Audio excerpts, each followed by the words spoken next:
दोस्तों, डॉक्टर कलाम साहब का जिक्र आया। डॉक्टर कलाम साहब के जुबान की बात हुई तो जुबान के बारे में कहा गया है कि चोट का जख्म तो भर सकता है धीरे धीरे, बात के जख्म की ताउम्र कसक रहती है, तो बात से जख्म नहीं देना चाहिए।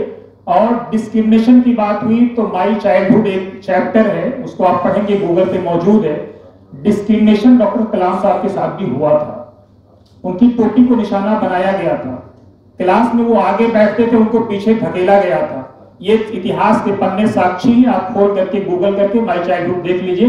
लेकिन उन्होंने विक्टिम कार्ड नहीं खेला, वो लगातार संघर्ष करते रहे। सौरभ शुक्ला जैसे दोस्त उनको मिले, भाई उनको मिले, सहयोगी उनको मिले, उनकी सरपरस्ती में उन्होंने काम किया और पीछे मुड़ करके नहीं देखा ऐसे लोगों के।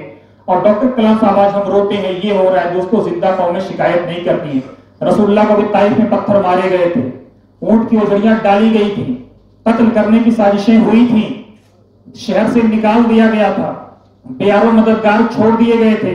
इब्राहिम अलैहिस्सलाम अपने बच्चे को ज़बह करने के लिए छुरी लेकर के हाजिर हुए थे।